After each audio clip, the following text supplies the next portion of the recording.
ሲሾም ያልበላ ሲሻር ይጸጸታል የሚለውን ብሂል ታውቁታላችሁ። በእስልምና አስተምህሮ ይሄ ፍጹም ውሸትና ወደ ጥፋት የሚመራ መንገድ ነው። ባለስልጣናትና ኃላፊዎች አላህን ፍሩ። ባለስልጣናት ስል የመንግስት ከፍተኛ አመራሮችን ብቻ አይደለም። በስራችሁ 2 ይሁን 3 ሰራተኛ የምታስተዳድሩ ኃላፊዎችንም ጭምር ነው። አላህን ፍሩ።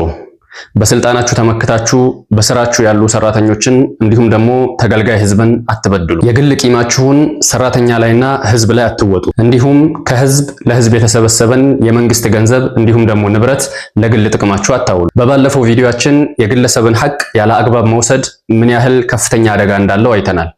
የህዝብና የኡማ ሐቅ ሲሆን ደግሞ አደጋው እጅግ በጣም የከፋ ነው የሚሆነው። ኃላፊነት ወይም ደግሞ ስልጣን እጅግ በጣም ጥንቃቄ የሚያስፈልገው ጉዳይ መሆኑን ውዱ ነቢያችን ሰለላሁ ዐለይሂ ወሰለም አስተምረውናል። ሰሐቢዩ አቡ ዘር ረዲየላሁ ዐንሁ እንዳስተላለፉት የአላህን መልእክተኛ ሰለላሁ ዐለይሂ ወሰለም አትሾሙኝምን ወይም ደግሞ ስልጣን አትሰጡኝምን ብዬ ጠየኳቸው ይለናል። እሳቸውም ትከሻዬን መታ አደረጉኝና አቡ ዘር ሆይ አንተ ደካማ ነህ ወይም ደግሞ የአመራር ብቃት የለህም። ኃላፊነት አደራ ናት፣ በቂያማ ቀንም ውርደትና ጸጸት ናት። በሐቅ የያዛትና የተጣለበትን ግዴታ የተወጣ ሰው ሲቀር ብለው ኃላፊነት ምን ያህል ጥንቃቄ የሚያስፈልገው ነገር መሆኑን ለአቡ ዘር ረዲየላሁ ዐንሁ ገልጸውለታል። እናም ነገ መሞታችን አይቀርም።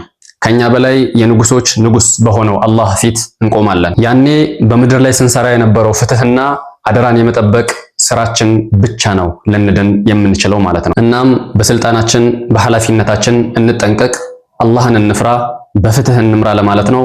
ወሰላሙ አለይኩም ወራህመቱላሂ ወበረካቱሁ።